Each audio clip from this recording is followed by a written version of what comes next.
DMO Online Television rates this program as TVMA.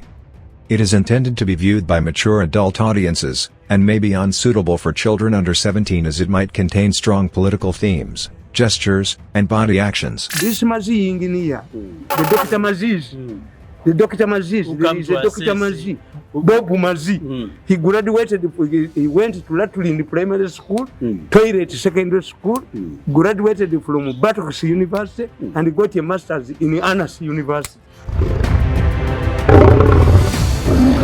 Kati Museveni alesa idea yokuwa abantu sente.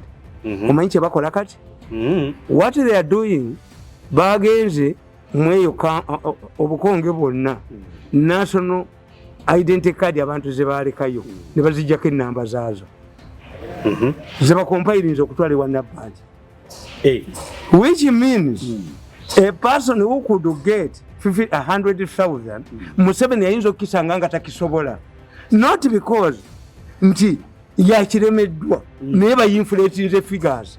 They are seeing it as a business, not to help people. You promise them this money, but I know the phone is Jakulab. Museveni will be hated more than before. Kakati, they have attacked, they have raided Mountain Yeregon, Bajayo, Mirundi, Lorena Ziraga Kenya, because the Kenyans have found an enemy that can give immunity against COVID in Emiwendo and in NIM.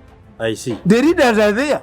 M.i.S.O is well established. Emiwendo, these people have raided Mountain Yeregon. Nabagamba one.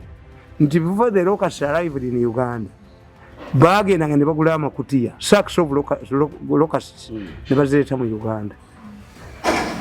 And to embarrass these people, zalabikiranga mu baala DC.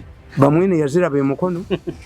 Another idiot, RDC in Mityana saw them. Another idiot saw them in Mubende. And Sentongo saw them in Masaka. Nemba gamba baziretira mu kutiya. So that the expansion preparedness of Nzigi. Sentongo yazikwata bwati ne bamwine. Why were they visiting only offices of RDCs? Nilo bakana nyondo mutwe.